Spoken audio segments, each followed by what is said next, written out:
We've got an earnings alert on Alaska Airlines. Shares are higher after airline just reported earnings earlier than expected. It's the first full quarter since the Hawaiian Air deal closed. Phil LeBeau joins us on the fast line right now. Phil.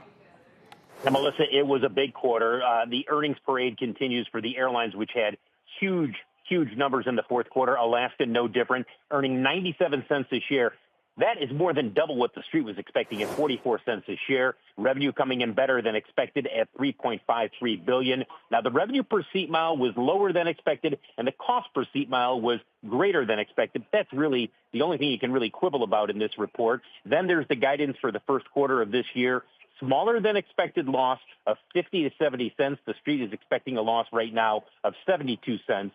And for the full year, the guidance is greater than $5.75 a share. Now, that's a tad light of the current consensus of $5.92, but that gives them wiggle room in case they outperform throughout the year. But again, Alaska beating on the top and the bottom line. Lots to discuss with Ben Minicucci, CEO of Alaska Airlines, tomorrow on the exchange. A CNBC exclusive you do not want to miss. And again, Alaska beating on the top and the bottom line. Melissa, back to you.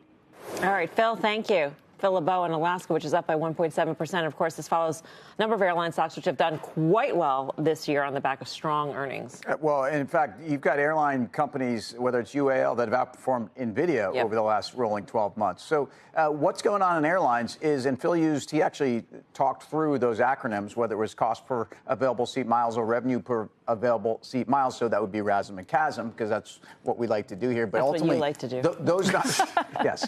Those numbers are growing. And for the most part, the industry continues to be more efficient than they have been. It's a case where capacity is not really growing and prices are going higher. I got a question for Guy. Oh. United Airlines opens huge, right? Closes lower. Not 16 good price million action, shares. big volume. Look at you. I'm just in your head. Like your kind of thing. It's an exhausted the rally, and whoever was long the stock took the opportunity to get out of it. I think you bring up a great point, which leads me to my next point, if I may. It's American Airlines. What's that show on CNBC during lunchtime? Power Lunch. Power Lunch.